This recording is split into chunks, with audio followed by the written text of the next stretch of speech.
पाकिस्तान में चल रहा है अमेरिका और ईरान के बीच डायरेक्ट पीस टॉक और ट्रंप ने ईरान को बोल दिया है फेल्ड नेशन। आज की वीडियो में हम जानेंगे क्या हो रहा है पाकिस्तान में, ट्रंप ने क्या कहा, ये ग्लोबल पीस और इकोनॉमी के लिए क्या मीनिंग रखता है और इंडिया का इस पर क्या इम्पैक्ट हो सकता है। तो चलिए जानते हैं।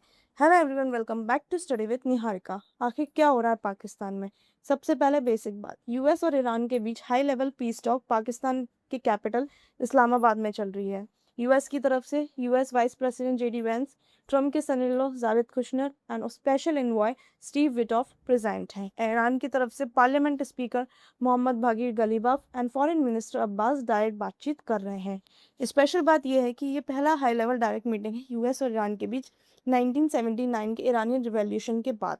मतलब दोनों देशों के बीच इतनी अपर लेवल मीटिंग काफ़ी साल बाद हुई है। अब पाकिस्तान का क्या रोल है? पाकिस्तान का ग्लोबल लेवल पर पीस ब्रोकर की तरह प्रेजेंट किया जाना। पहले पाकिस्तान ने मिडिल ईस्ट में सीज फायर ब्रोक करने की मदद की थी। अब वो चाहता है कि यूएस ईरान टॉक्स के लिए न्यूट्रल प्लेटफॉर्म बन जाए, जिससे उसका इंटरनेशनल इमेज स्ट्रांग हो और फाइनेंशियल या पॉलिटिकल सपोर्ट भी मिल सके। इसलिए इस्लामाबाद को full security lockdown type setup किया गया है। अराउंड 10,000 पुलिस और सिक्योरिटी पर्सन डिप्लॉय हैं। सिटीज़ के कुछ एरिया और कुछ जगहों पर पब्लिक हॉलीडे भी डिक्लेयर किया गया है। मतलब ये सिर्फ एक मीटिंग नहीं है, ये ग्लोबल टेलीविजन इवेंट बन चुका है। ट्रम्प का स्टेटमेंट फेल्ड नेशन और whole civilization will die side में एक बड़ा ड्रामेटिक एलिमेंट डोनाल्ड ट्रम्प ने ऐड किया है। ट्रम्प ने ईरान को फेल्ड नेशन कहा है। मतलब वो बोल रहे हैं कि ईरान एक सरकार है जो अपने लोगों, अपने सिस्टम और अपनी इकोनॉमी को मैनेज नहीं कर पा रही है।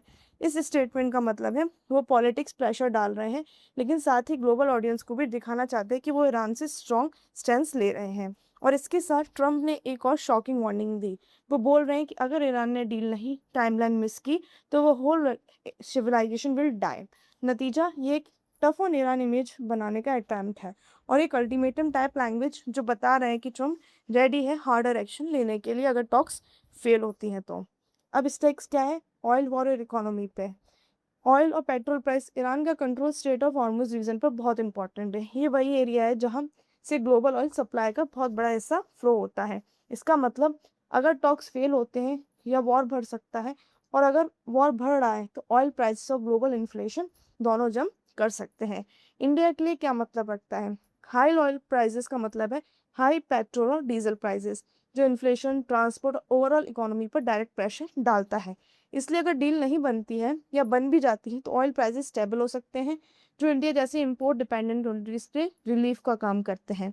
अब बात करते हैं रीजनल पीस की। मिडिल ईस्ट में Israel, Lebanon, gulf countries, Iran, US सब एक ही प्लेट पर बैठे हैं। कुछ रिपोर्ट्स के हिसाब से इसराइल सीज फायर को ब्रेक करने के लिए लेबनान पर स्ट्राइक्स दे रहा है। इस सिचुएशन में सक्सेसफुल टॉक्स का मतलब है मोर स्टेबल सीज फायर हो सकते हैं, लेकिन फेल टॉक का मतलब bigger war, more refugees and more global tension. India के लिए इससे क्या मतलब होता है? अब बहुत लोग सोचेंगे इंडिया को क्या फर्क पड़ता है। इंडिया मिडिल ईस्ट से ऑयल इंपोर्ट करता है, इसलिए वॉर या high tension high oil prices दे सकता है, हाई पेट्रोल और डीजल भी बढ़ा सकता है।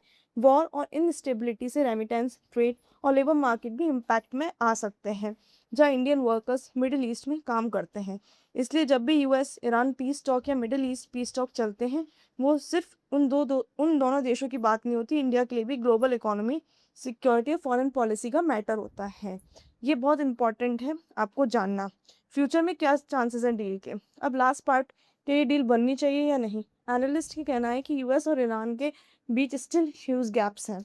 दोनों की डिमांड्स इतनी हाई है कि बीच में बार्गेनिंग चल रही है। इसलिए पॉसिबल आउटकम हो सकते हैं एक टेम्परेरी सीज फायर एक्सटेंशन हो या फिर लिमिटेड एग्रीमेंट जिसमें कुछ पॉइंट्स पर एग्रीमेंट मिल जाए, लेकिन बिग इश्यूज अभी भी पेंडिंग रह सकते हैं। अगर टॉक सक्सीड हुई तो पाकिस्तान को डिप्लोमेटिक विन मिल सकती है, मिडिल ईस्ट को टेंशन की कम पॉसिबिलिटी एंड ग्लोबल इकोनॉमी को थोड़ा काम ब्रीदर मिल सकता है। अगर टॉक फेल हुई तो वॉर रिटर्न हो सकता है, ऑयल प्राइसेस फिर से हाई हो सकते हैं और ग्लोबल इकोनॉमी को एक और शॉक लग सकता है। तो फ्रेंड्स, इस एपिसोड में हमने क्या समझा है कि यूएस और ईरान पाकिस्तान के हित में डायरेक्ट पीस पर बात कर रहे हैं। ट्रम्प ईरान को फेल नेशन कहकर प्रेशर डाल रहा है, उसका रिजल्ट चाहिए ये कि डील बने या ना बने।